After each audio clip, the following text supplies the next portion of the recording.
Je regardais quand l'agneau ouvrit un de sept seaux. Et j'entendis l'un des quatre êtres vivants dire comme d'une voix de tonnerre, viens. Je regardais, voici un cheval blanc. Celui qui le montait tenait un arc. Une couronne lui fut donnée. Il partit en vainqueur pour vaincre. Donateur du don parfait, c'est là. Le Saint des Saints, le Dieu de gloire, c'est toi le Seigneur Jésus-Christ. Nous te louons, nous t'adorons. Nous avons chanté à ton honneur. Et maintenant nous te demandons de venir nous assister pendant que nous traitons de la parole. Et toi qui es le véritable, tu puisses prendre la place du comble afin que tu parles à ton peuple.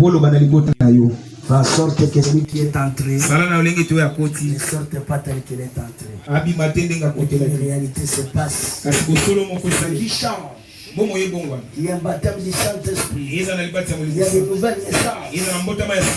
Enfin, quand nous devenions participants de ta nature divine. Guéris les malades. Donne la solution à tous les problèmes. Nous te les demandons par la foi de Jésus-Christ. Amen. Je vais vous asseoir. Ok. Le Seigneur, quel est l'esprit qui était entré dans l'âge d'Éphèse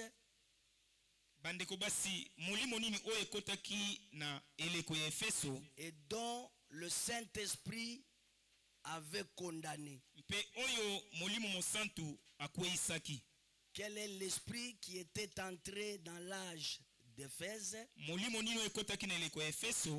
que le Saint-Esprit avait condamné? Sœur Winner.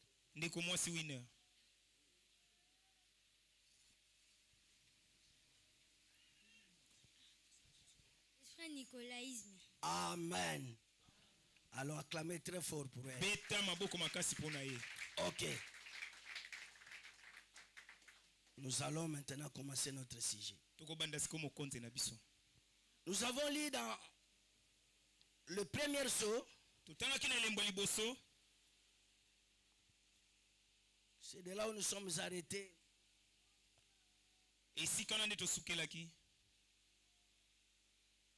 Premier sceau, paragraphe 225.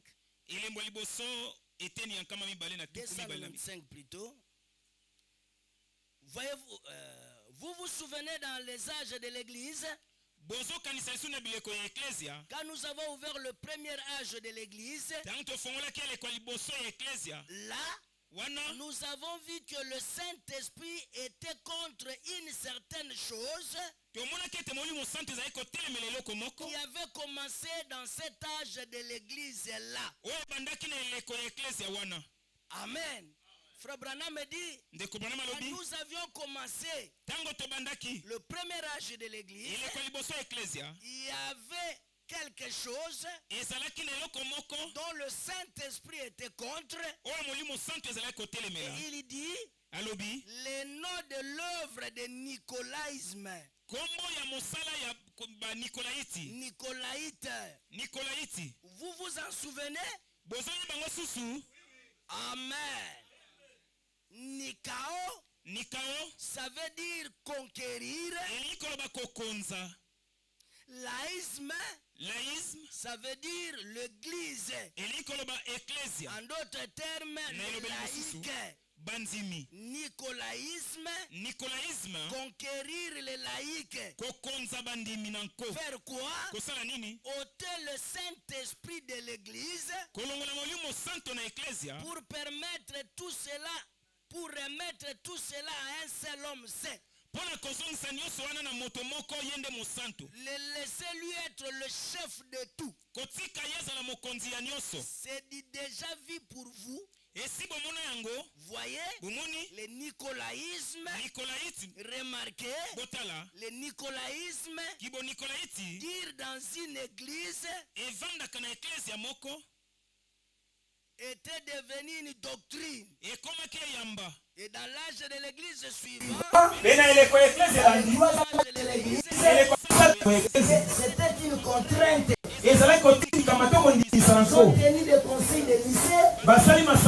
C'est là qu'ils en ont fait une doctrine de l'église. La première chose qui arrive, c'est quoi? Une organisation en est.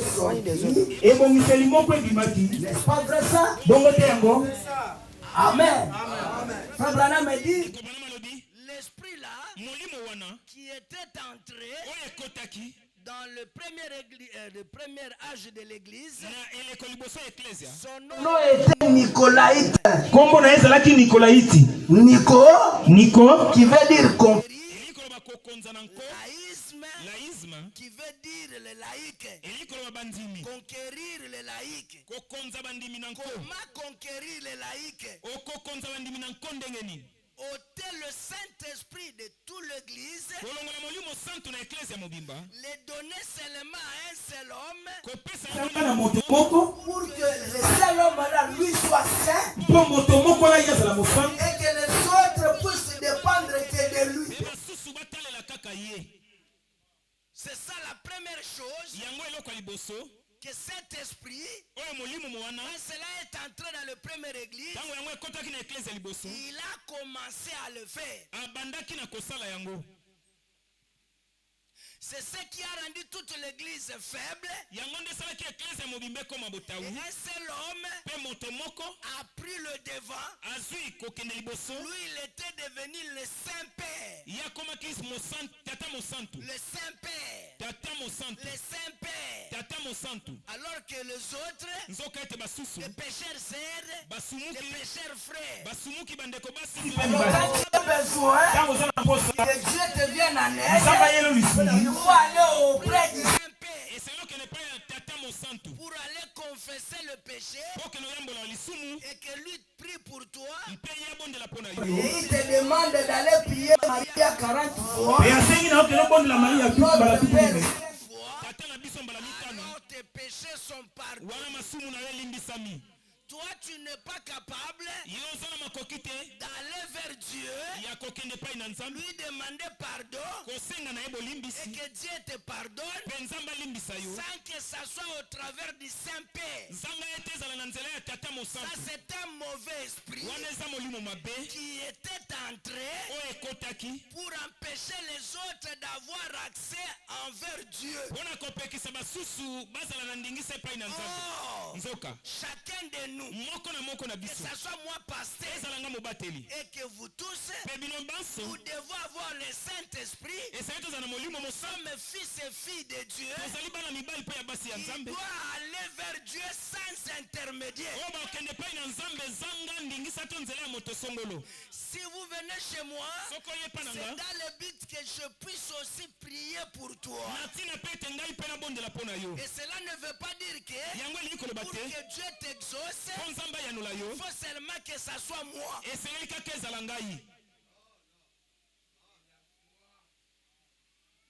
Est-ce que l'église, vous me suivez? La façon où cela était entré dans le premier âge, cela était vraiment facile. Voilà pourquoi, quand nous lisons maintenant le premier saut, on nous montre les cavaliers sur le cheval blanc. Si on était arrivé là, c'est parce que Frère Branham nous a dit de comprendre quel était l'homme ou la puissance que Dieu avait relevée pour aller combattre cet esprit-là. Est-ce que vous me suivez? Nous allons encore le voir quand nous allons lire Monsieur S. le signe. Continuons d'abord dans le premier saut. Dites-moi d'où est venue la première église organisée. L'église catholique romaine. Pourquoi est-ce qu'Apocalypse ne déclare pas dans le livre d'Apocalypse 17 qu'elle était une prostituée et que ses filles étaient des prostituées, celles qui ont formé une organisation avec elle, elles sont pareilles. Prostituées. Elles prennent des abominations, des impuretés et leur fornication comme doctrine. Elles enseignent comme doctrine des commandements d'hommes. Remarquez, regardez, il part pour vaincre. Qui part pour vaincre? L'Antichrist qui est en train de chevaucher sur un cheval blanc. Cavalier, frère Mayele. Qu'est-ce que je viens de dire? Si tu dors pas, qu'est-ce que je viens de dire? Pardon? Je n'ai pas suivi. Bon, qu'est-ce que je viens de dire?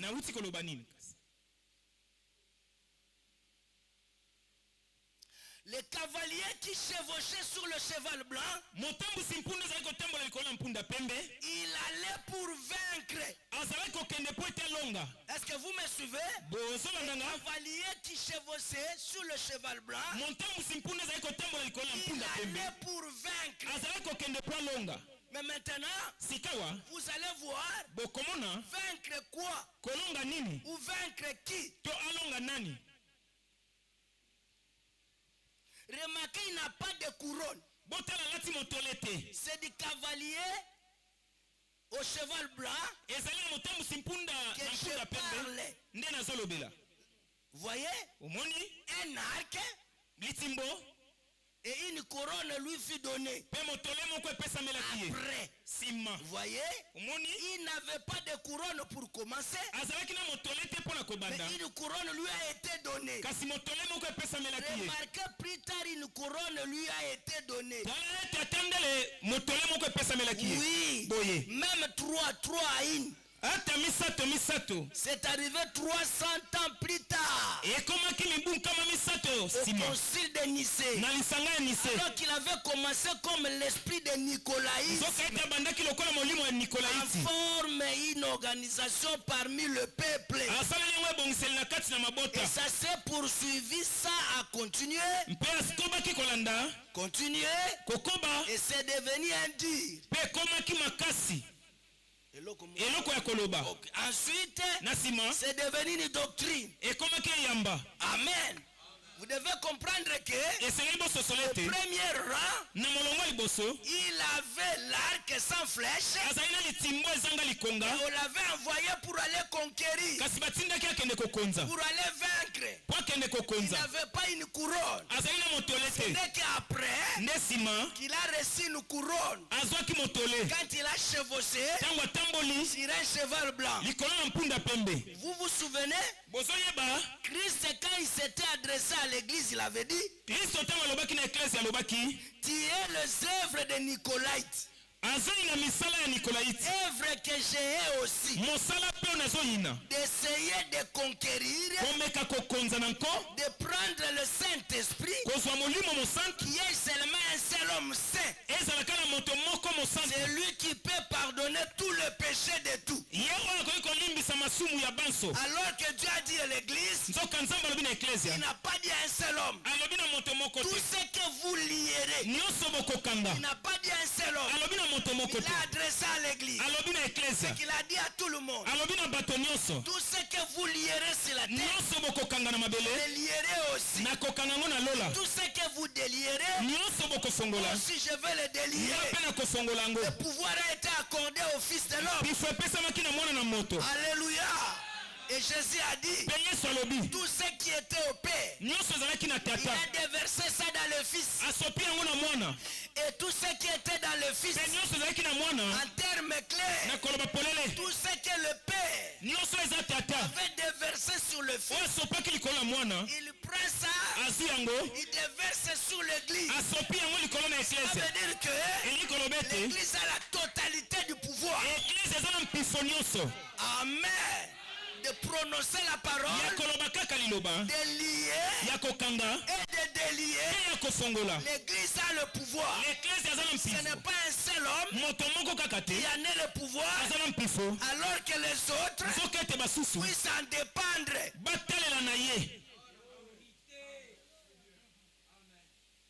Est-ce que vous me suivez? Est-ce que c'est clair? Est-ce que c'est clair? Ok, attendez-vous aux questions. On saura si c'est clair ou pas. On vient de le lire. Le passage où Paul en a parlé. Cette créature serait assise là dans les derniers jours. Et il ne pourrait pas être révélé avant les derniers jours. Alors celui qui retient, il retirera l'esprit de Dieu de là. Alors il se révélera. Écoutez, aujourd'hui il est déguisé en cheval blanc. Regardez-le bien se transformer. À partir de ce cheval blanc, quelques minutes, non seulement il devient un cheval blanc, mais il devient une bête avec plusieurs têtes et plusieurs cornes. Voyez le cheval blanc. Là, c'est un imposteur. Et le voilà pourquoi. Et le voilà pourquoi les gens pendant tout ce temps ne l'ont pas su. Ils s'y ont pensé. Mais voilà que maintenant cela a été révélé par le Écritures. Remarquez le nicolaïsme, vous voyez. L'Antichrist, quand finalement il s'est incarné dans un homme, c'est là qu'il est couronné. Quand il prend le départ, comme l'esprit de nicolaïsme dans l'église, c'est un esprit. On ne peut pas couronner un esprit. 300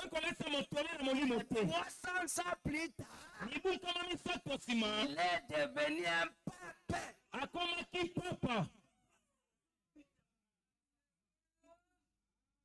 Il commençait à entrer, se camoufler.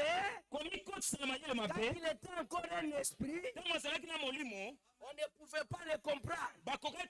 Et quand il s'est incarné dans un homme, il est devenu un pape.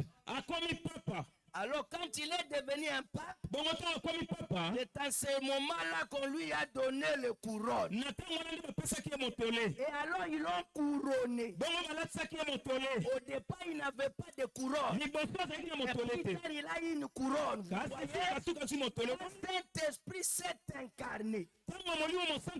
Voyez, il est devenu un homme. La doctrine de Nicolaïte est devenue un homme. Alors ils ont pu le couronner. Ils n'avaient pas pu le faire parce qu'il était seulement une doctrine. 304. Vous avez déjà dit, petits enfants, je ne veux pas que vous soyez dans l'ignorance. Vous savez, au sujet de l'Antichrist, car il est déjà là. Il agit dans le fils de la rébellion. L'Antichrist a été à l'époque. Il était là. Il avait commencé à développer là l'esprit nicolaïte pour faire une organisation. Alléluia. Branham dit, ce n'est pas étonnant que j'ai détesté cette chose-là. Voyez. Voilà. Ce n'était pas moi. C'était quelque chose à l'intérieur de moi. Voilà de quoi il s'agissait. C'est apparu au grand jour. Vous le voyez? Et je tourne toujours. Je n'ai pas vu. Jusqu'à maintenant. Mais maintenant, je le sais. Voilà ce que c'est. Cet esprit nicolaïte. Et Dieu détesté. Qu'est-ce que Dieu détestait? Dieu détestait l'hiérarchie de l'église. C'est ça l'esprit nicolaïte. Hiérarchie de l'église. Ancien, archevêque, bishop, etc. Les autres ne peuvent pas accéder. Seulement celui qui est là monte les escaliers.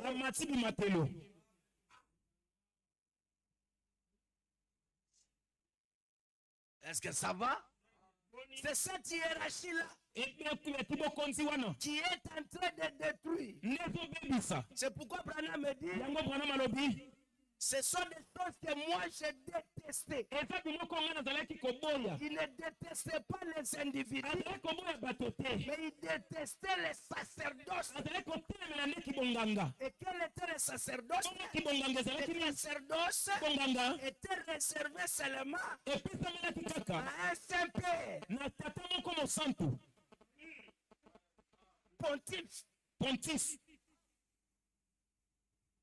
Et c'est lui qui a le pouvoir sur tout le monde.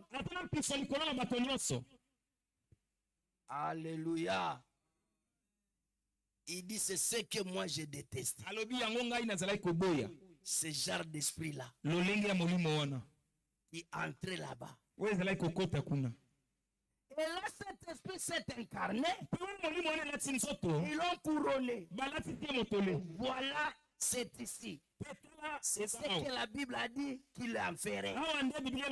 Parfait, oh là là, incarné. Il est devenu un homme. Alors ils l'ont couronné. Laissez. Lisez, remarquez. Ou plutôt lisez, c'est Daniel qui dit sur la manière dont il va s'emparer du royaume de Dieu.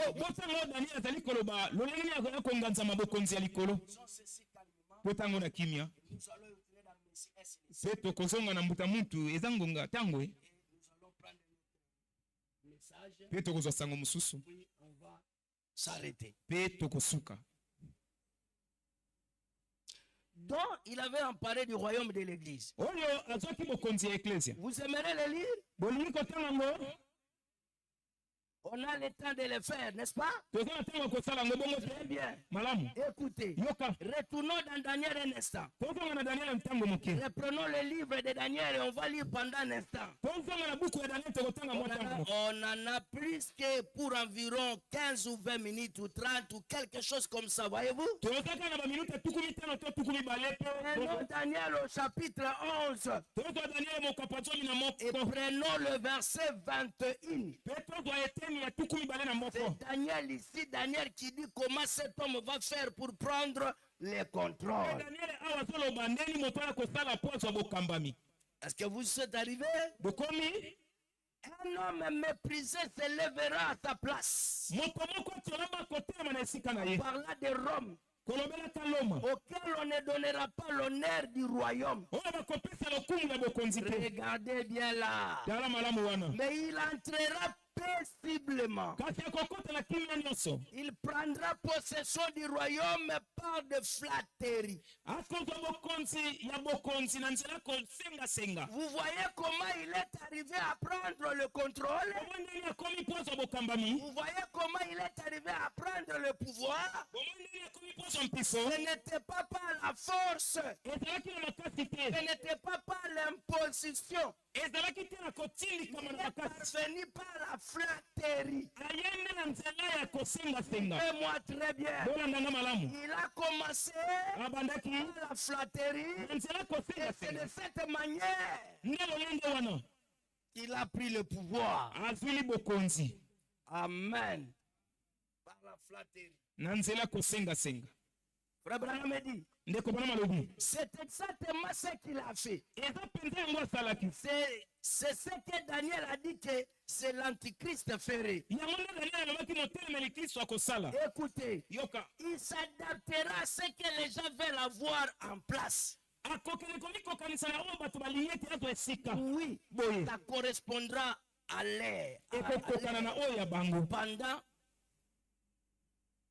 Pendant et pensant d'aujourd'hui, encore, ça correspondra à l'ère passant d'aujourd'hui. Pour l'église. En effet, dans cette ère de l'église, celui-ci, il ne veut pas de la parole. L'antichrist a eu le pouvoir, non pas par l'opposition, il a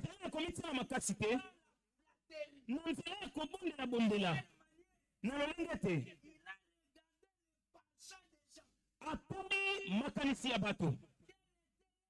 gens. Il a trouvé que l'église ne veut plus de la parole. Les gens se sont jetés dans la musique. Ils se sont jetés dans l'hierarchie. Ils veulent toujours avoir le pouvoir afin qu'on puisse reconnaître qui est l'évêque de qui. Alors il veut aussi se situer pour que ça soit lui. On peut que quand on parlera de l'évêque de qui est, qu'on puisse parler de Mardoché.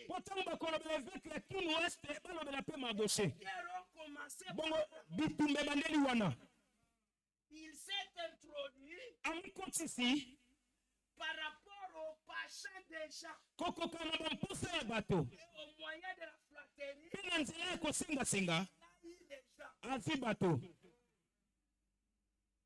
Est-ce que vous me suivez?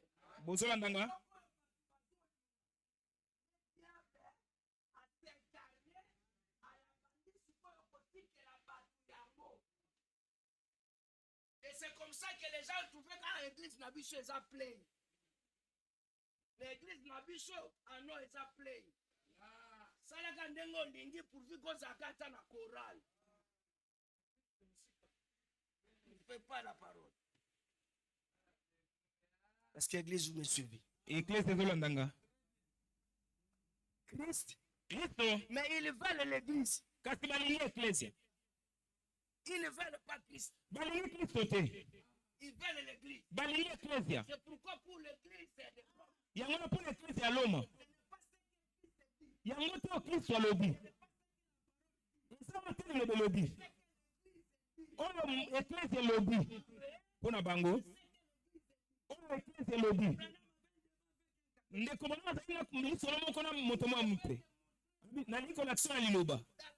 Na Biblia.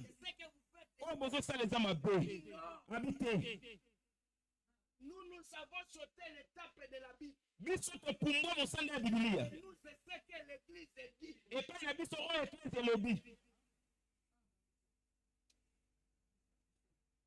Amen, amen. La première chose qu'il vous demandait, ce n'est pas si vous êtes chrétien. La première chose, à quelle église appartenez-vous? Quelle église? Ils ne veulent pas de Christ la parole. Allez leur parler de la parole, ils diront comment mettre leur vie en ordre. Ils ne veulent pas de cela. Le problème, c'est simplement d'avoir une appartenance. Nous nous prions dans l'église du pasteur Bolafa. Celui qui a une grande église. C'est simplement l'appartenance.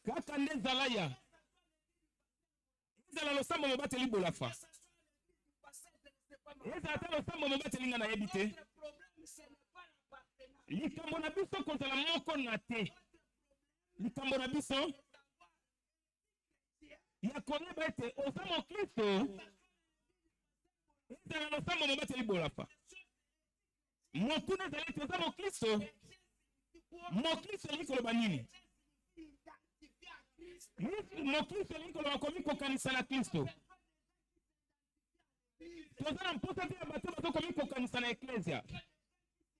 tozana mposa ya bato bazo komikokanisa na Kristo.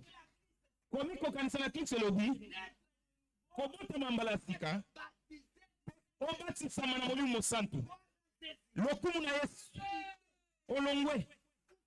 olongwe na nama ya Eklezia okomi nama ya nzoto ya Kristo.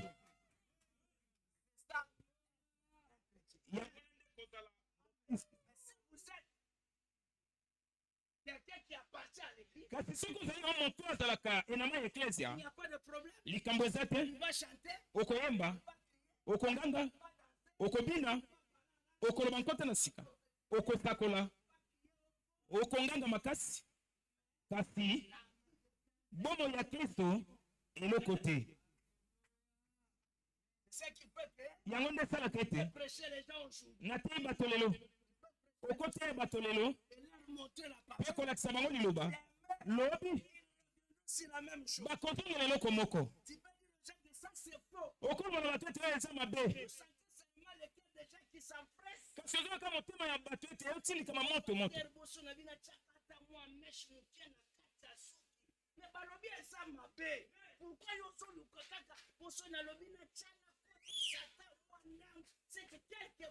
Esika moko motema eza polele na moto ya bongo bokoluka na makambo ya pamba. Ndeko Branham alobi okosokola ngulu te, koleka mingi olongoli lolenge ya ngulu te, monano sokoli te, lokola na bongwani te, ata soko sokoli ye suka kozonga na potopoto. Kolendenge nini pour permettre yango na mochoki tant que nature wana ezali akotoda. Alléluia. Vous voyez une sœur quand il est ici tout naturel. Okomona ndeko mwasi motema azali awa penza ndenge botamela akende kaka na congé. Si ne vous revient pas avec le défrisage sur la tête, c'est pas quoi dire.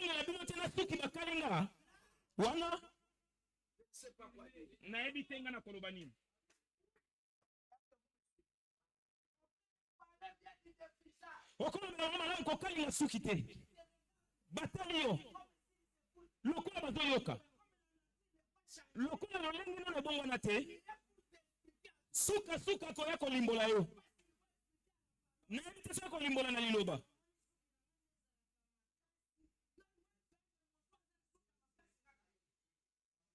Na message yo muto za suka makasi kaka. Bambe mare tika bato basala suka makasi, pe suka na banga koma pete sake basa ina zazo. C'est là des pas du penchant. Wana zote la ngambo ni olaleli. Vous risquez de combattre la chair. Wana ko kobundisa mosuni. Alors que c'est l'intérieur qui combat. Nzokante kati ndezo tindika ye. La profondeur du cœur que la bouche parle. Wuta mosinda motema nde monoko lobaka. Ndeko bona malobi. Ebengami sokolaka. Kobanda libanda tena kimo na kati. Kasi kobanda na kati ya bili libanda. Oyo tomona kalibanda. Commandement de l'intérieur. Ezali kotili kama ya kati. Soki na kati eloko eza te. Ndeko na nga pasi kosala nyonso. Bambona mosuki na nga tata na likolo. Tala tina. Ateko na longo eklezia mupe. Natikala kobosa ata mokete nenga peta.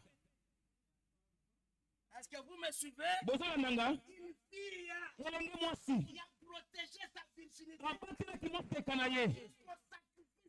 Kina temika bambeka. Atako. Bakambi na ye. Bazoloba na ye.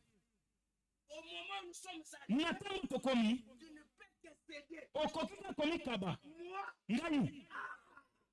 Je ne peux pas. Nakoki kosala muti. Est-ce que vous me suivez? Bozala ndanga. Voilà déjà. Nini bato tozala bango mposa. ndeko bana malobi bilenge basi nyonso bakena ya couvent bakena na molimo tete babongwana kata bakomi kuna bakuti esaleli moko yango nde kolemba tongi esaleli moko kara esaleli moko maloba moko mabe maloba moko lolendo ezaleli moko mabe nasiki te soki moto asika komi azoya te okoma mabe kasi akomi akuti esaleli esaleli etonga ya bandeko mibali esaleli etonga ya bandeko basi basanganika mpo batonga mobateli asali bino nini bolamu na bino so bolingi te bokende liboso il fait voir kutu mpona bolamu na yo eza eloko te mpona mitalisa nazomemela bino liloba zanga kosangisa ndeko ngami lobi na nga nayebi te na koloba na bino na bino bandeko basi naza mpe na mwasi naza mpe na mama naza mpe na bana basi oyo nayebi ete molimo wana ekoki koya kasi nakondima te nakondima nango te kakoleke te nakozala na bomoi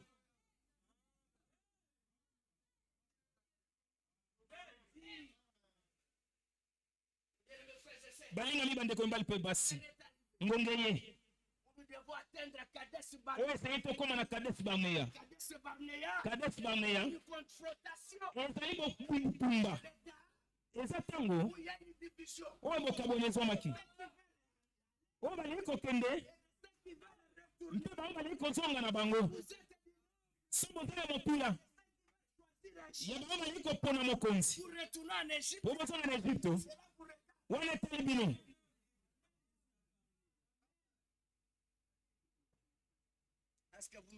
bozolandanga esengi tokoba na kobunda mpe kobundisa kino tokoma kozwa motuya bato basengi basokolama na kati po ete bamilongola na mayele mabe ndeko bana malobi mpo moto aza na mosumuki aza na lolenge ya biloko eza kati na ye banyoka basongolo pakala kasi esengeli moto mai te mai ekolongola biloko wana te kasi esengeli moto esengeli moto ya bonzambe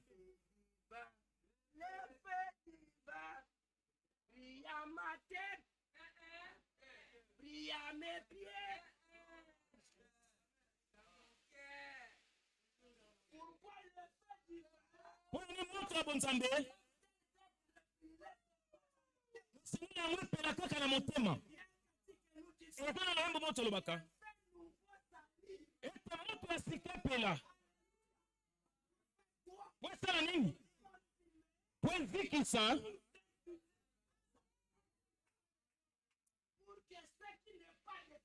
po ete nyonso eza ya kristo te oyo nyonso eza ya nzambe te ezikisama esengeli moto ya bonzambe.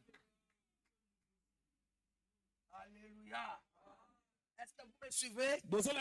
Nous sommes en train de se battre à cause des gens dont la nature n'a pas encore changé. J'ai aimé la femme d'un frère. Jacques. Elle venait tout droit de l'intérieur. Elle avait la parole en elle. Elle est allée rester pendant le mariage chez une sœur. Entourer le groupe de sœurs qui aiment et on a voulu la modeler avant le mariage. Abima pimpant. Loko la voiture oyo eza na chassé. C'est pourquoi aujourd'hui, le make-up prend maintenant le pouvoir. Et certaines beautés aujourd'hui. Autant aux autres la serboui. Allez-y, on saurait ce que vous êtes. Il faut make-up. Il faut, je ne sais pas quoi. Ce qui a chassé, ce qui a boudé, ce qui a marqué. Alatisa on se kokanisi suki na ende ya ye moko njoka nde alambi yango ati yango zotale womona no sero za naturel njoka naturel te antichriste motele na nino zo se camoufler hypocrite motabilongi mibale. Son mari n'était pas là. Le pasteur n'était pas là. Elle était seule avec la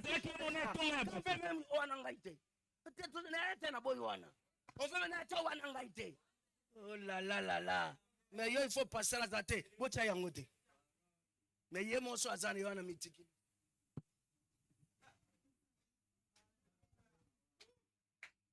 Je vous dis la vérité. On prêche la parole pour que vous accaparez de la parole. Quand le frère t'avait aimé, tu n'as pas fait des rages. Mais pourquoi déjà ce gars déjà frère à Monual, on va dire qu'on s'allait sur ta page. Alinga tu ta page journée la quitte. Alinga tu kanelunga babuto. Alingaki okaka matama ya ndengwana alingaki nenga alingaki mwasi azala. Amen. Na lobite il faut botika ba bouton elongo. Parce que zana ba escroquerie moko ezebeli. C'est ota boni te pasteur na ma bouton moko ezo bimanga yawa. Oki swana ba bouton boko pesa penga tenga pe ba bouton bimanga. Est-ce que vous me suivez? L'esprit antichrist. Il a regardé seulement ce que les gens aimaient, ce que les gens préféraient, avec la flatterie, à côté de bango yango. Amen, amen. C'est pourquoi on se mona bato batondi na ba église na ba meche belé. Par pasteur na bango satangi na bango frère Branham dit. Ndeko bana malodi. Arrangez vos cheveux comme vous voulez.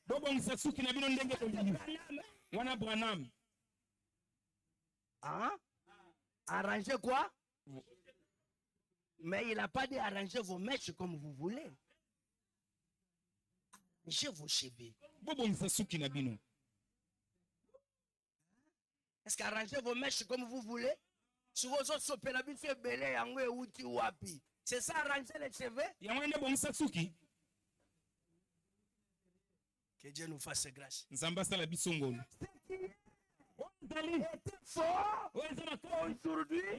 c'est modernisé. Ce qui était démon, aujourd'hui, c'est le Saint-Esprit.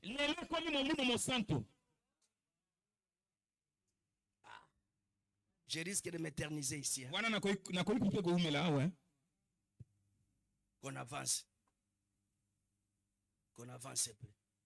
Ils ne veulent pas de Christ. Allez leur parler de la parole. Et leur dire comment mettre leur vie en ordre.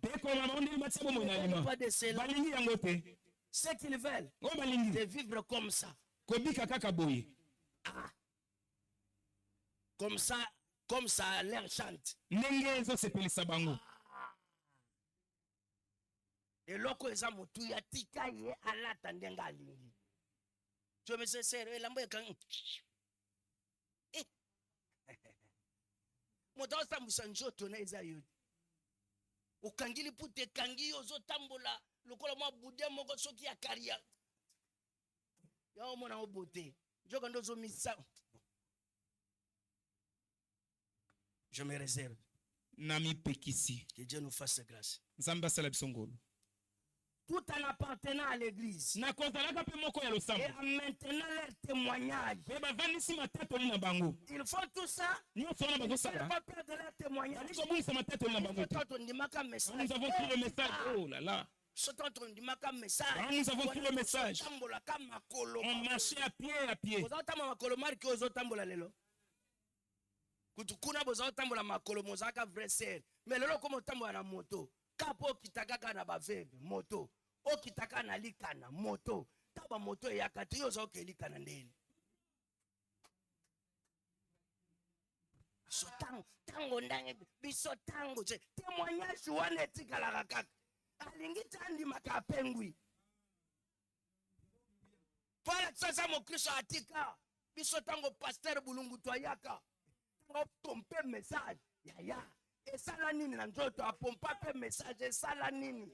Etika nini? Tala niveau komi. Bino sa bato bozo ya sima. Oui, bato bazo ya sima, bazo ya na moto. C'est pourquoi frère Branham me dit le message ici ne serait pas bien compris aujourd'hui.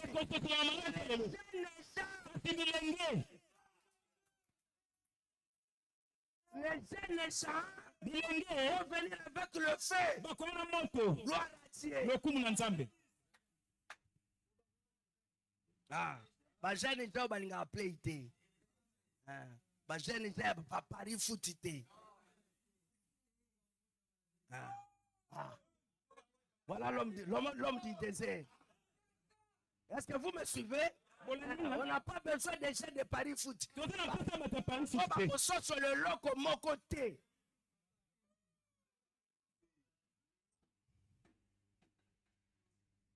Bajan a taille bassité. A quitté ses pantalons, sentir bakangana loketo. Hein? Sentir zakana hanche. Mais bon, si vous sentir sikaba minga ba beta ba tutonga. Botanga so tambola. Kuna lokola mutu abela mayanji na bomwana. Tuna ego sambela na Colombe Tabernacle. Na sona tangata komono pasteur na ye. Voyez? Il répond parfaitement à leurs attentes. Souvenez-vous? Ce qu'il s'est finalement appelé. Souvenez-vous? Ce qui s'est finalement appelé. Elle. Dans la Bible. Elle. C'était une prostituée. Elle a eu des filles. Ça répond parfaitement au goût du jour. C'est que les gens veulent voir. Alléluia. Dieu l'a promis. Quand la parole est refusée, ils sont livrés à leur propre désir. Et on va encore lire dans 2 Thessaloniciens. Pour regarder ça de près, je voudrais que vous regardez ça de près. On l'a lu tout à l'heure. 2 Thessaloniciens 2:9. À 11. Il a dit ce qu'il ferait. En refusant, en rejetant la vérité, ils seraient livrés à leur propre, à leur sens réprouvé. Ils croient un mensonge. Ils seraient damnés à cause de ça. Or, voilà ce que le Saint-Esprit a dit. Or, n'est-ce pas là le désir de l'église d'aujourd'hui? Essayez donc de dire aux gens qui doivent faire ceci. Autre chose, ils vous feront tout de suite savoir qu'ils sont méthodistes. Presbytériens ou quoi encore? Ils n'ont pas à me ramener dans votre barque.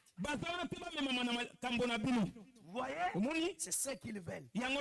Ah, tu vois, on est comme bango. Eh, maintenant, comment on voit coco? Cha. Ande makambo époque na bango.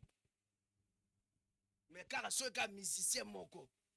Ameki olata elamba azako boya keza makambo époque na bango. Soti ameka olata ba. O mona ba frère so komi na manzatomo. Ata moi makasi wana na veste.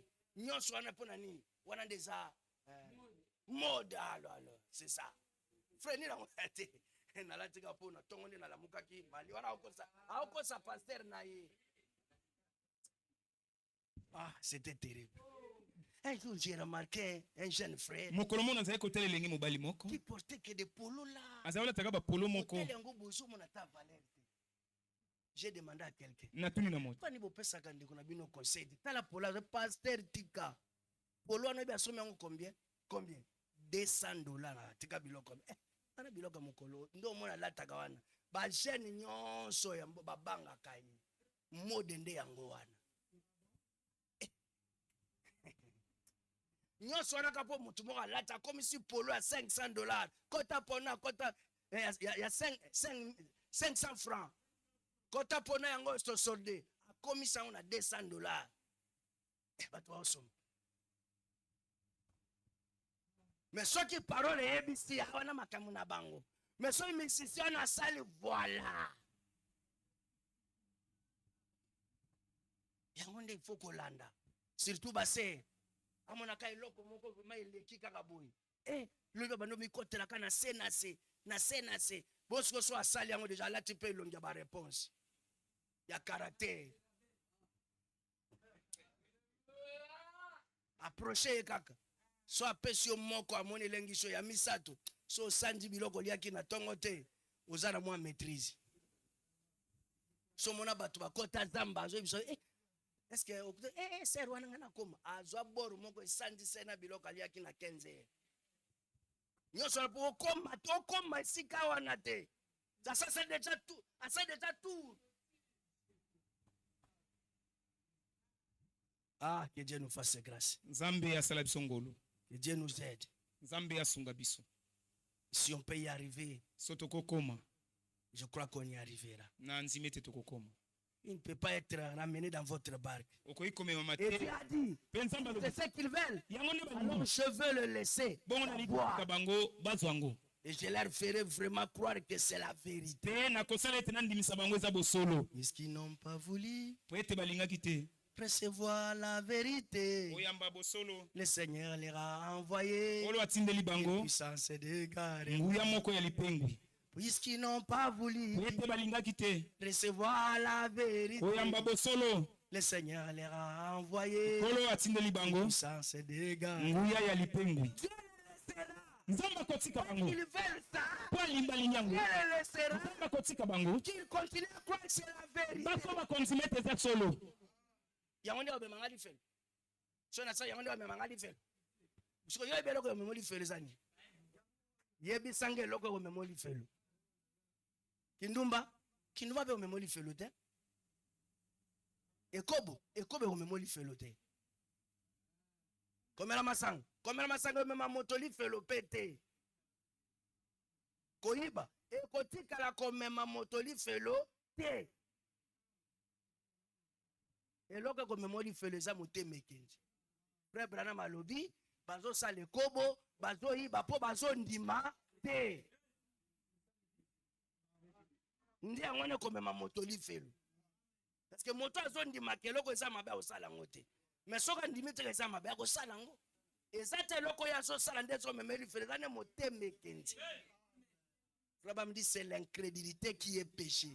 Moteme kenji ndeza litumu. Mentir, critiquer, tout ça, ce sont les attributs. Ouais, so la kisaki azon di mate, il faut amela masang. Ouais, so la kisaki andi makate, il faut aiba. Vous comprenez? Eh, bossa na tiki ba yangonda memangali felo. Yango te ko memoli felo. Mais loko yonde ko memoli felo ndo yo so sala. Amen. Na sali nini? Ondi malilo bate. Amen. On va y arriver. Supportez-moi un peu. Supportez-moi. On avait aussi commencé en retard. Que Dieu nous fasse grâce.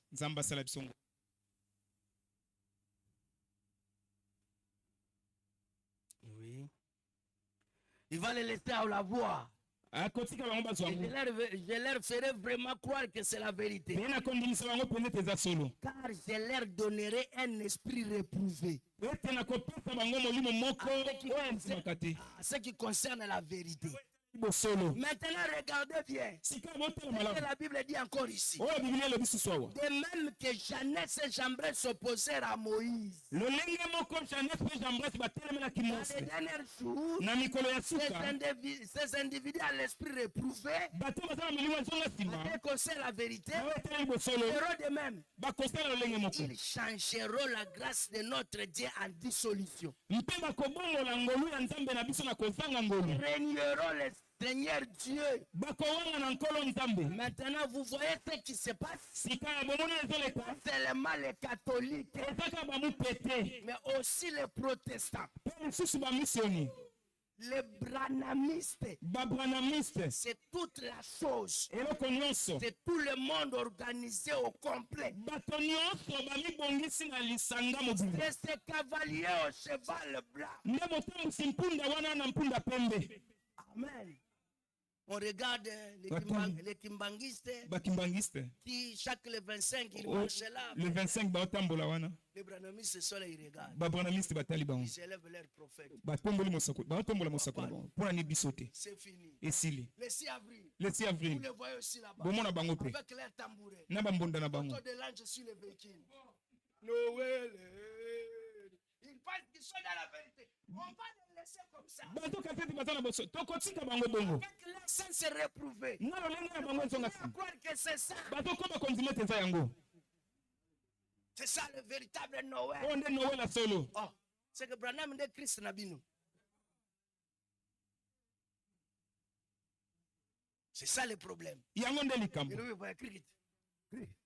Crie. Moutounion son a drapé. Moutounion son un message. Qu'est-ce que ça a à voir? Et j'ai entendu un prédicateur. Vous êtes là. Les témoins de Jéhovah, ils marchent partout. Si tout le monde ici marche avec le monde croirait.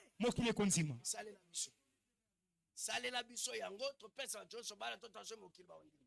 Bato ni mapola ti photo ya Ange. Yo la ti photo ya Ange. Ulingokota na hotel Olexa na Mukongo. Ndiye mwana mokili ba kondi mapola ti photo ya Ange.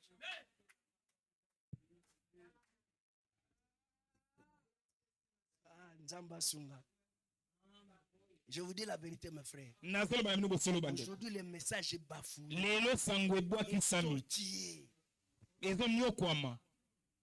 le font.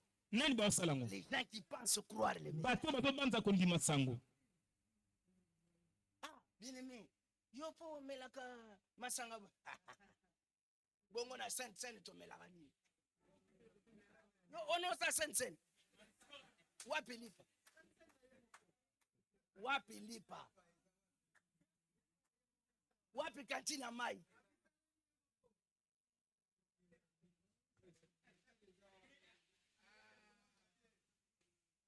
Ce n'est pas facile, mes frères. Bongo sen yo moko aussi ça vraiment moi nini wana niveau wana. Ya solo vraiment.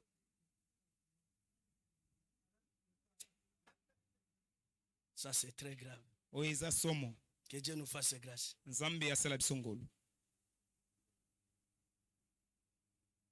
C'est ce cavalier au cheval blanc. Blanc. Juste. Solo. D'une église, vous voyez, l'antichrist. Il faut qu'il se ressemble jusqu'à arriver sur un cheval.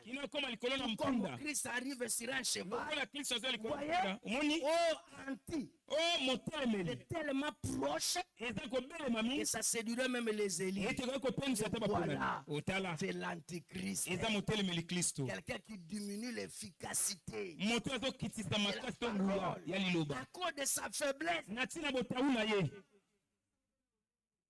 Biso te bibino bato Branham bosalaka biloko eza biloko atango akala bato ba comprenaka nanu message te. Lelo nde ya comprendre message très bien. Bon ndeni namonaka ba frère na bino mususu tika omonde moto saka na église na bato bakoli na ba bazana Yesu konda akoli akomi na niveau osala bundumba po akomi na niveau po akoli bino boko kangona ntepe bozana na se Au lieu de dire simplement que ngana pengui. Ya solo biso batabrana makamboyo to sala kate. Mengande na pengui. Très facile. Avez-vous vu ce prêtre là qu'on avait chassé de l'église catholique parce qu'il est allé se marier? Ce qui est mauvais, ce n'est pas qu'il ne pouvait pas se marier, mais s'il voulait se marier, il devait aller démissionner et dire à Saint-Père, tu vois tel que je suis, votre manière de faire généreuse. Moi je pars me marier. Mais ce prêtre n'a pas fait comme ça. On l'a envoyé pour aller prêcher quelque part. On a fait des récoltes. On lui a donné l'argent comme moyen de transport. Il a coupé sa prédote. C'est ça qui avait amené l'église de les chasser. Frère Branham me dit, je ne suis pas contre lui parce qu'il s'est marié. Mais je suis contre lui parce qu'il n'est pas allé démissionner d'abord de sa fonction.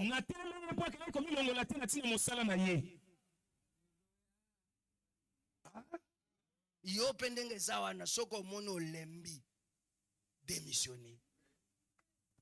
Sœur, te naza sœur pona mwasi na sœur so message te ngana pengu na ngai. Nazeli libala na message na zuite ngana pengu bo benga su sœur message o démissionner.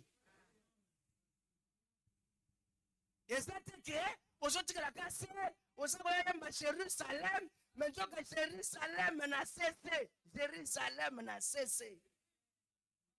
Beaucoup de mopagano moko akasumuka le kwande tutakotanga vendredi que donnez-nous un prophète courageux. Taka simboka je sais faire un message et bon lobini. Et lobini. Yo bi ba sera combien ba sala ka.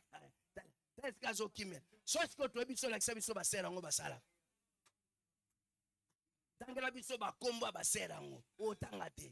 Mais quand on bomba ma bena on a ça ma bi yo ba sera combien ba sala kango yo bi ba sera yo tangela nga komba ba sera to benga pe bango on peut ça peut ba prime.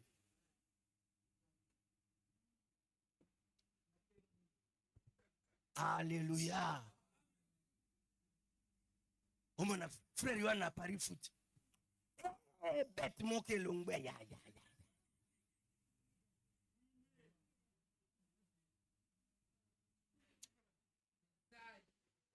Mes bien-aimés frères, je vais vous les lire. Vous allez comprendre comment les gens sont séduits. Tu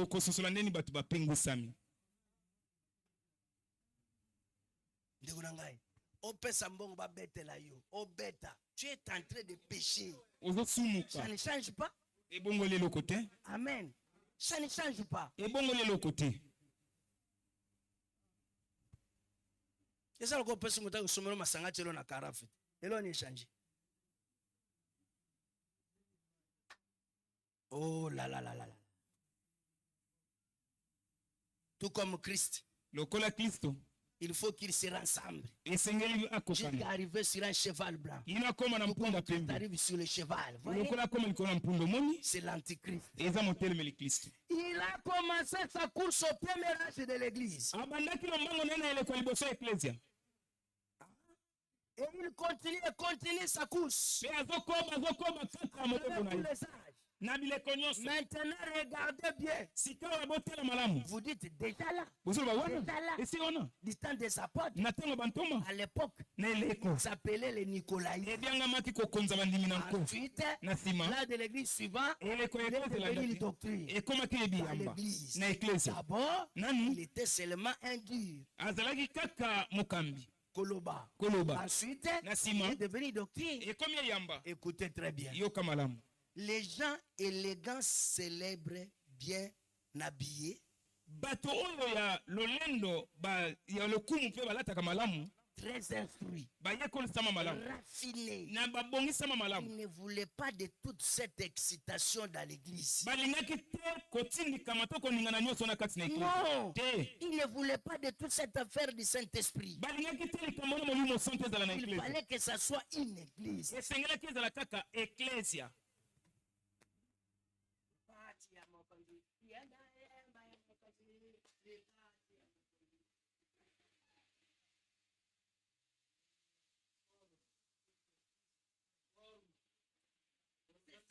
Yangwana.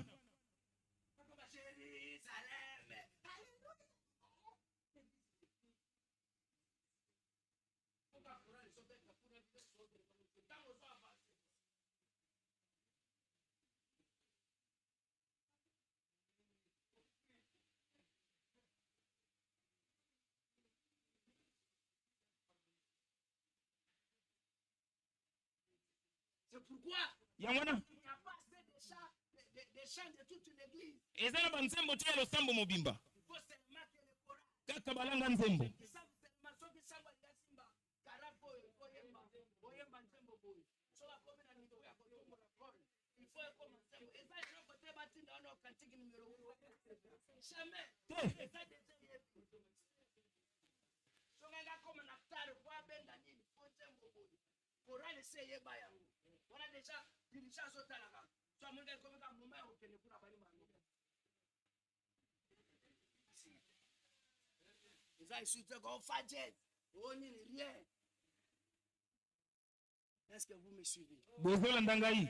C'était ça. Et ça là qui yango. Et bateau balingani mabora ndengo na église. On est petit comme on a bakit. Mais ça va désordre les autres na bakit. Faut être calme. C'est une cause de la kimia. Faut pas faire beaucoup de bruit. Kotia makelele mingi te. Dieu nous fasse grâce. Il fallait que ça soit une église. Et nous irons tous au conseil de Nice. Et tout.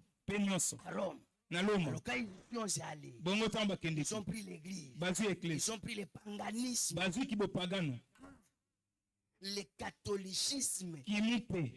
Le paganisme, la Rome païenne, quelques superstitions, ils ont pris là, Astraté, la reine du ciel, ils ont fait Marie, la mère, maman. Ils ont pris les morts comme les intercesseurs.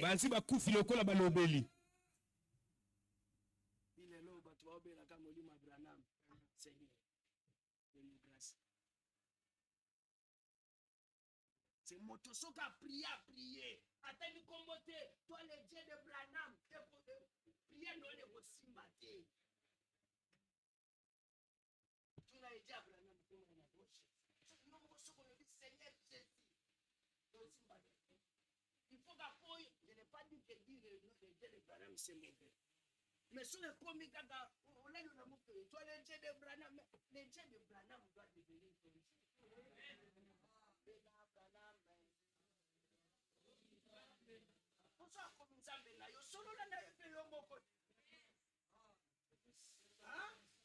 Soko yebi deja ke Nzambe ya Branham akomi Nzambe na yo. Mais solola na ye.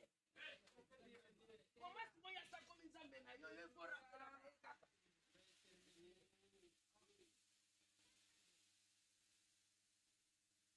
Yesu basali prier. Asengite Maria bonde la pole musulu. Yesu na ni bisami. Ba Maria Nzambe na Nzambe. Mwana mtu mmoja Nzambe.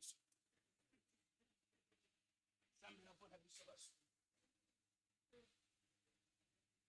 Il faut que quand même maso mara sambeli pona obite maman pose le que pas moi ne se bakele pas maman talastis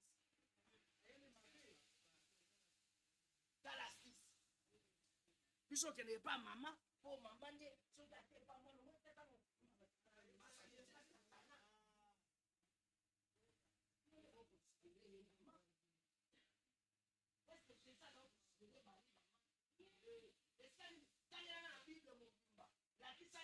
Jésus abengaki Marie Mamé.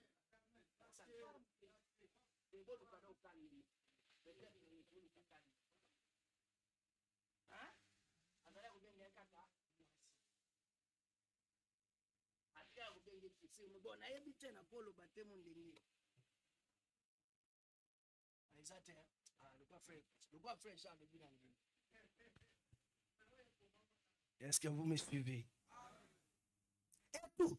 Ils ont pris cette hostie ronde cachée qui est encore placée là. ronde, il faut appeler là le corps de Christ. Parce qu'elle représente la mère du ciel.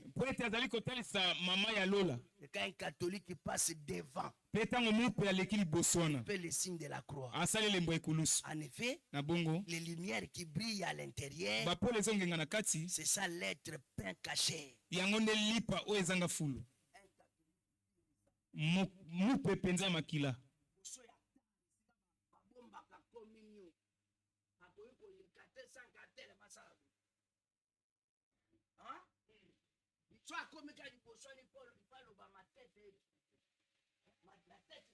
Montez ça la passe.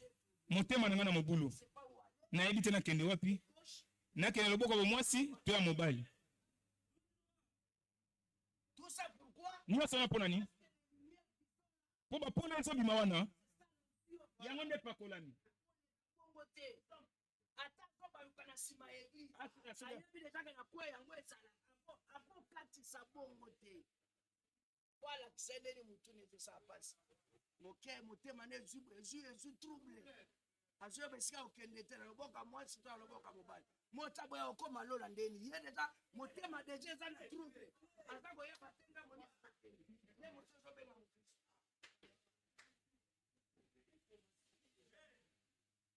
il est déjà troublé, mon frère. Et si elle continue mon boulot,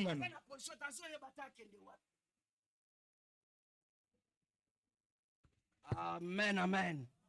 Oh, je vais courir. Oh, je vais courir. Qu'est-ce qui se passe? Il fait le signe de la croix. En effet, les lumières qui brillent à l'intérieur, c'est censé être le pain caché. Fait par le pouvoir du prêtre qui devient pain.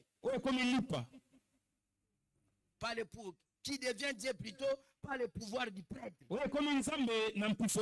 Alors qu'en fait, ce n'est rien d'autre que du paganisme pur et simple.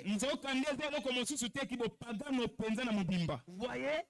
C'est vrai. C'est du paganisme pur et simple. Et quand vous voyez ces choses-là, entrez même dans l'église du message, ça devient pur et simple du paganisme.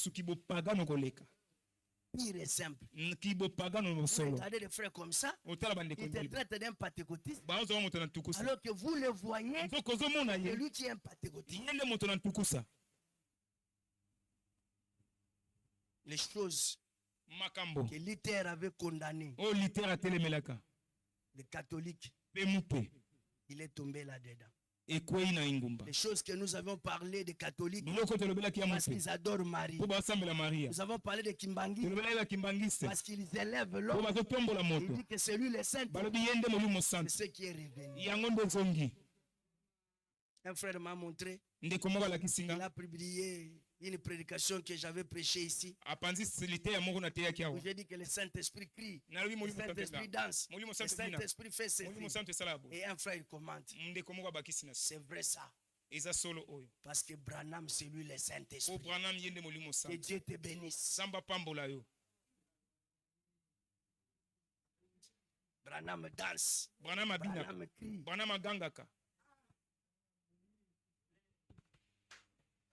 Est-ce que ça va? Boni. Ne soyez pas fatigués. Ce sujet ici à bientôt ça va. On va arrêter. Mais qu'on avance épée. Hein? Supportez-moi qu'on avance épée. Malgré que c'est difficile qu'on arrive comme le ministre François qui m'avait posé la question. C'est difficile de te dire l'âge. Parce que le temps est imparti. Mais c'est le signe. Paragraphe 345. Jusqu'à 349. Et nous allons prendre 353. 359. On va peut-être s'arrêter là-bas. Le reste, on viendra prochainement.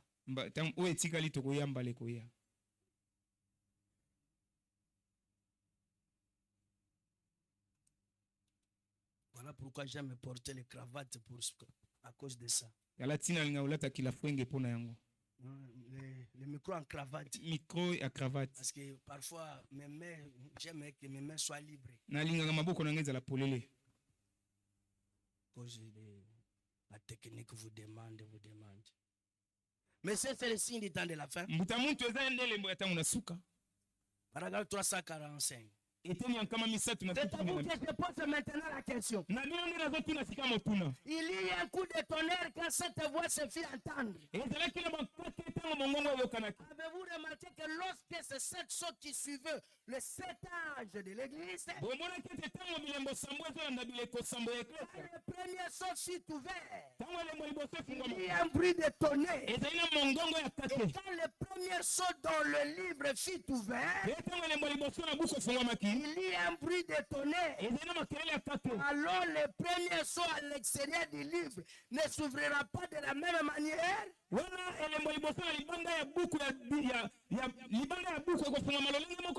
ne change pas son programme. Quand le livre fut écrit, on nous a dit que le livre est écrit en dedans. Bien en dehors, c'est l'aide de cette saut. Le premier saut, et ce qui était écrit à l'intérieur, quand il ouvrit l'un des sauts, j'ai entendu la voix de l'un des êtres vivants qui dit comme un tonnerre vient. Frère Branham me dit, quand cela est ouvert, le premier saut dans le livre Sylvain, quand cela est ouvert, il y a un coup de tonnerre. Est-ce que vous ne croyez pas aussi, comme Dieu ne change pas, que quand il va ouvrir le premier saut qui est écrit en dehors du livre, est-ce qu'il ne va pas y avoir aussi des tonnerres? Parce que tous sont des sauts.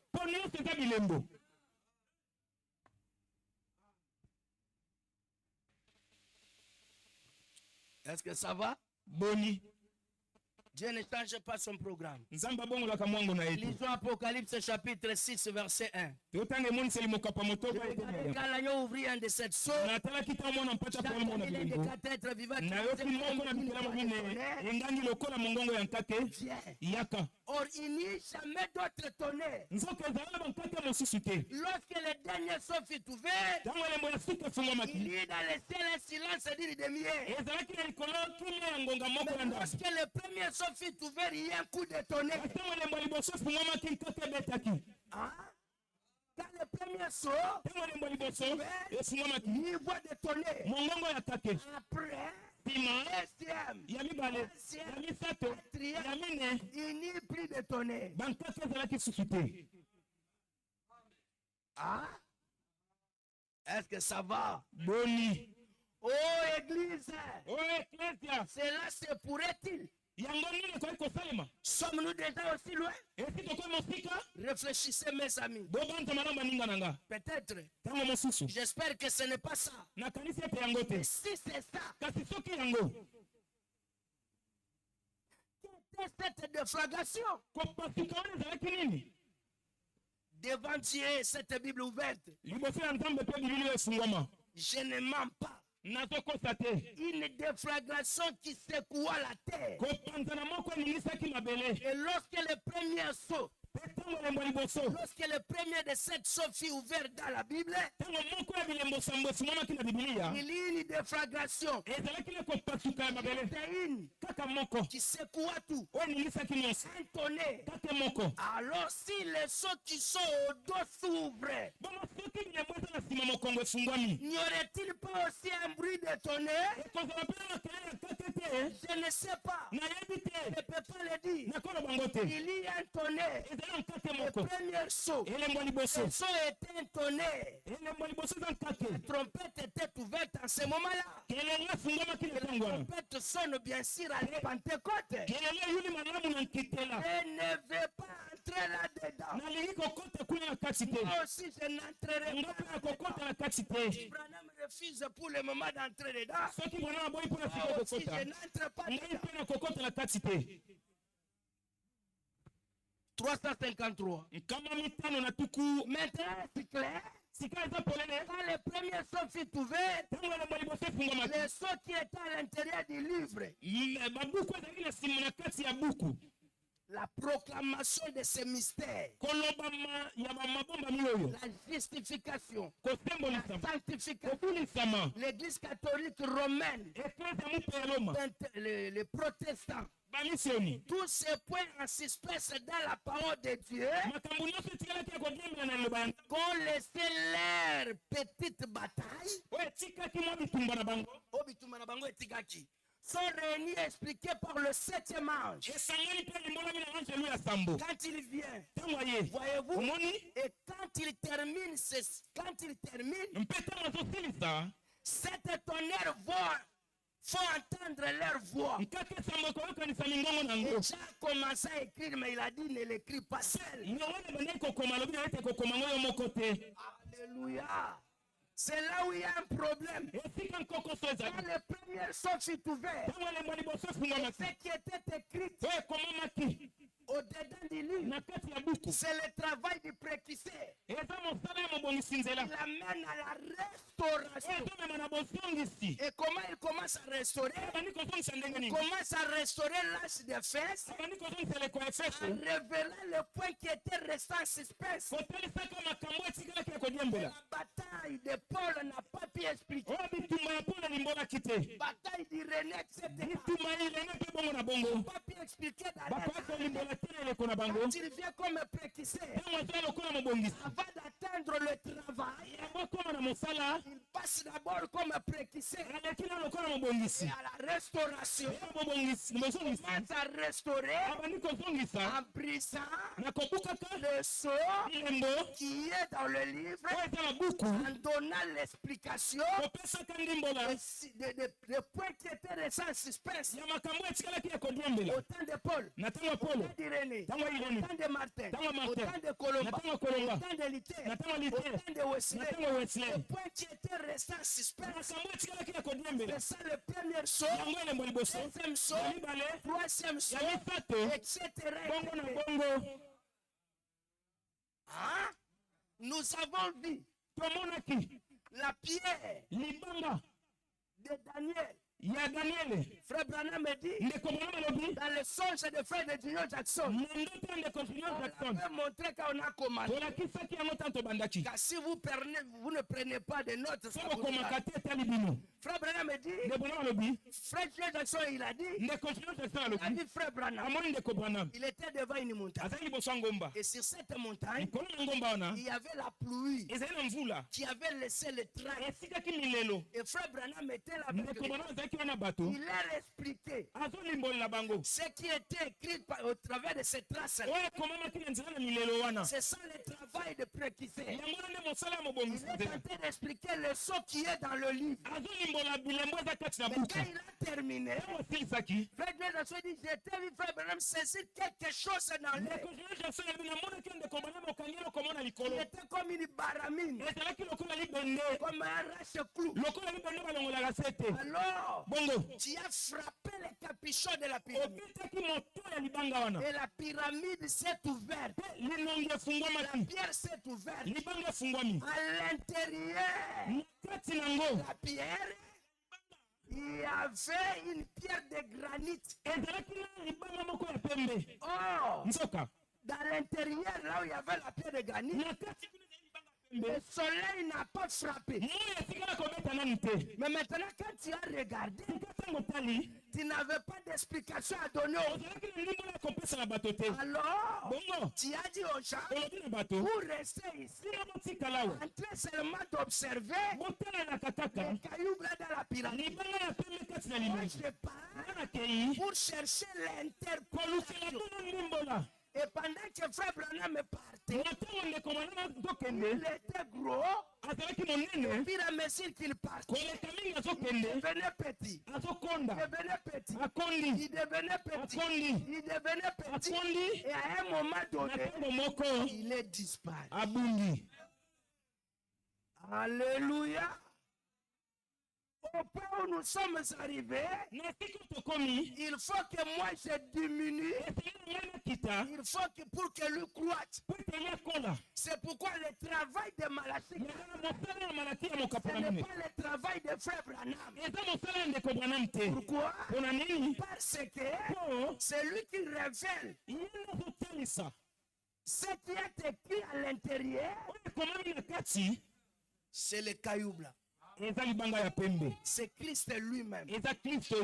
C'est le moment où Branham emprunte son corps.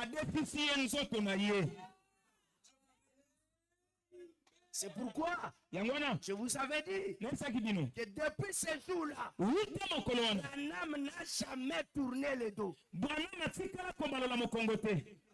Le problème, c'est que vous tournez le dos. Ça, c'était pendant le préquissé. Mais quand Christ est venu, a pris le corps, ce n'était plus le moment que je vous tourne le dos. Je te vois, ma sœur. C'est 2 minutes. Tu viens de tel pays. Et tu étais habillé. Attends un peu. Je vois quelqu'un là-bas. Il y a une sœur vêtue. Il est tenté de se poser la question. Ton problème a trouvé la solution. Je te vois maintenant.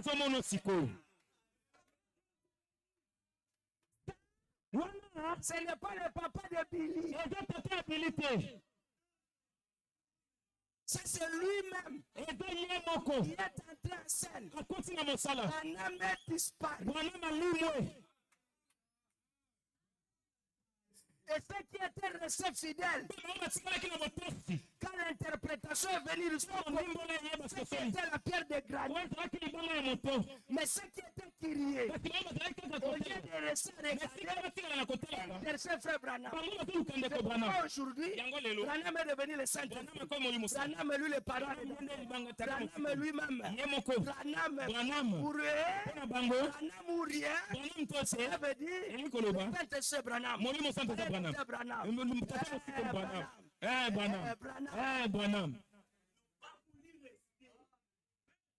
Amen, amen. Mais ceux qui étaient restés d'observer, l'interprétation est venue. Ils ont compris maintenant. Il y a une différence entre la banane et la peau. Dès que c'est la peau, ouvre la banane. Et quand je veux manger,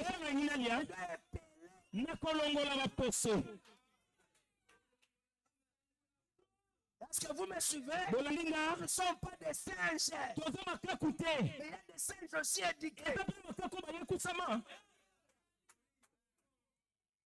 Est-ce que vous me suivez? Bien aimés frères et sœurs, suivez-moi très bien. Voilà pourquoi si vous êtes là, vous étudiez, vous priez pour comprendre le pourquoi de tonnerre et le sort. Dieu va vous ouvrir la porte de la grâce. Recevez la foi de l'enlèvement. La foi de l'enlèvement. Et à partir de l'interprétation, le pourquoi des sauts. Cela est venu comme le message de l'épouse. Branham a dit, le message que nous prêchons, le message que nous prêchons, c'est le même message. Que Paul a prêché, que les autres ont prêché. Nous prêchons le même message.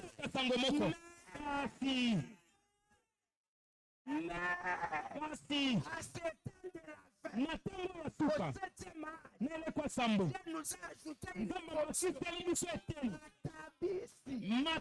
Matabisi. Oyo bateli maman asombi fufu te. Mais maman azoteka lobi na teli yo po bana balia bien. Ateli yo po bana basala nini? Matabisi ya mwasi ya libala.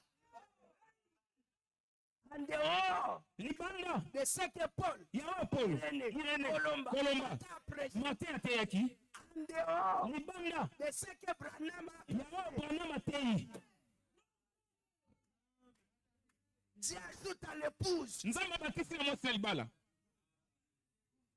Frère Branham, ndeko bana il dit c'est le sceau. alobi eza elembo nzoka Le sceau vient t'ouvrir quand? elembo awuti kofungama ntango nini Quand l'ange puissant descend. ntango anze na nguya kiti Oh, quand l'ange puissant descend, nzoka ntango anze na nguya il azokita descend directement avec la puissance vivifiante. azokita mbala mona nguya epesaka bomoi Et la puissance vivifiante bongo nguya epesaka bomoi vient au travers de la lumière eyaka na nzela ya pole qui sort de ses yeux. oyo ezobima na miso na ye Quand l'ange puissant vient, anze na nguya il ye descend avec la puissance vivifiante etina nguya epesaka bomoi de la lumière qui sort de leur yeux. ya pole ezobima na miso na ye Projette sur l'église. abwaki yango na eklese Alors, wana quand il descend, ntango azokita il descend avec un cri. azokita Grâce, ngolu grâce, ngolu grâce. ngolu Pas pour lui, mpo na ye te parce que lui c'est l'époux. mpo ndenge mobali na libala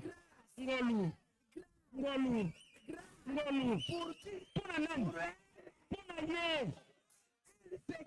yeni C'est l'époux. mwasi na libala Alléluia. amen nzoka Quand l'époux ntango mobali na libala descend akiti avec la grâce na ngolu pour son époux, mpo na mwasi na ye ya libala n'oubliez pas que bobosana te ils te ne sont pas de l'époux, ce sont là. bango baza ya mwasi ya libala te baza wana Alors, nzoka na bongo là maintenant, eza sikoyo quand vous sortez contre ça, ntango obeti libaku na yango vous devez une pierre d'achoppement. ekomi libanga oyo ezotusa libaku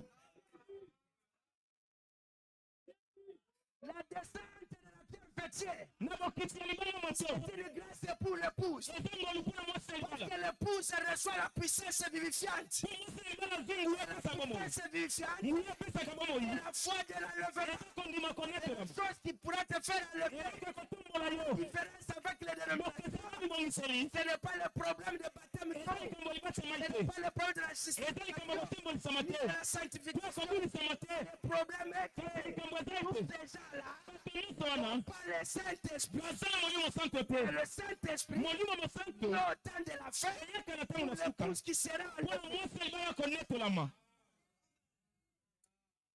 Pendant que l'épouse reçoit la na grâce, ntango mwasi ya libala azozwa ngolu les autres reçoivent le jugement. basusu bazwa kosambisama Et te quand il descend, ntango azokita il fait trois choses à la fois. azosala biloko misato na mbala moko Alléluia. amen Pendant qu'il descend avec la grâce na ntango pour azokita na son ngolu épouse, mpona mwasi na il fait libala trois choses à la fois. azosala biloko misato na mbala Premièrement, ya liboso il y a le cri de commande. eza konganga ya La mitindo voix de l'archange. konganga ya angelo Excusez le son. Oui, la voix de l'archange. konganga ya mokonzi ya banzelu Non, le cri de commandement. te konganga na mitindo Deuxièmement, ya mibale la voix de l'archange. mongongo ya mokonzi ya banzelu Et troisièmement, ya misato c'est le son de la trompette. eza mongongo ya kelelo Ah, le cri de commandement, c'est quoi? konganga ya mitindo C'est ezali la parole eza liloba qui s'ouvre. oyo ezofungwama Pourquoi? mpona nini Pour amener l'épouse mpona komela mwasi ya libala à écouter lui-même l'époux. ayoka ye moko mobali na libala Jean-Baptiste dit yohani mobatisi alobi à ses disciples, na bayekoli na ye vous me parlez de l'homme que j'avais baptisé. ozolobela nga na moto nabatisaki Mais moi, je suis l'ami de l'époux. kasi nga aza moninga ya mobali na libala Je traite avec l'épouse nasololaka na mwasi ya libala que l'époux est absent. mpo mobali na libala aza wana te Mais si l'époux est là, kasi soki mobali na libala c'est azali moi l'ami de l'épouse. soki ngai moninga ya mobali na libala Secret. naretelanga seulement pour écouter le secret Ah, dit, te frère Dieu m'a ndeko dia makasi comme si ça nana sali. Bongo yo frère nani Sylvain lika ozala atoke na ekotika ye. Oyo yakotika kana ne pa ba ser nani. So omoni ka ba bendi kitu afai na kwe bien aimé zo appareil na yo. Sampa. Yo pe kende na kwe banda pe kotala TikTok wana kuna bango bazo solola. Yo kozala kana te po cha commentaire. Po soki ozawa na masolo bien kosolola mate. Nga pe na salaka yango. Soki ozawa na masolo bien ekosolola. Est-ce que vous me suivez? ozolendanga Si l'époux est là, soki mobali aza wana l'ami de nga l'époux, moninga ya mobali je dois partir nakokende et laisser l'époux lui-même traiter. kotika mobali ye moko asolola na ye Alléluia.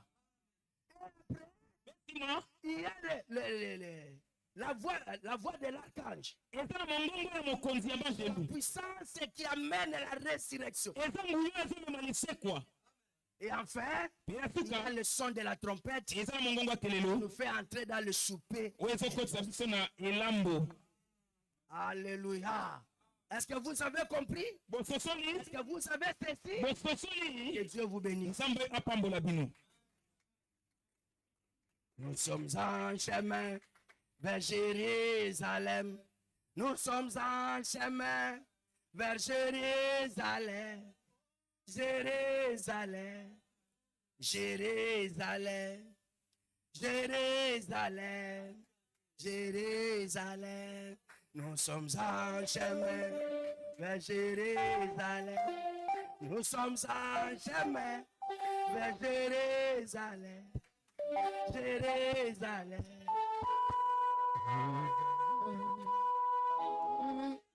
Oh, Jérusalem. Sommes arrivés. Jérusalem. Jérusalem.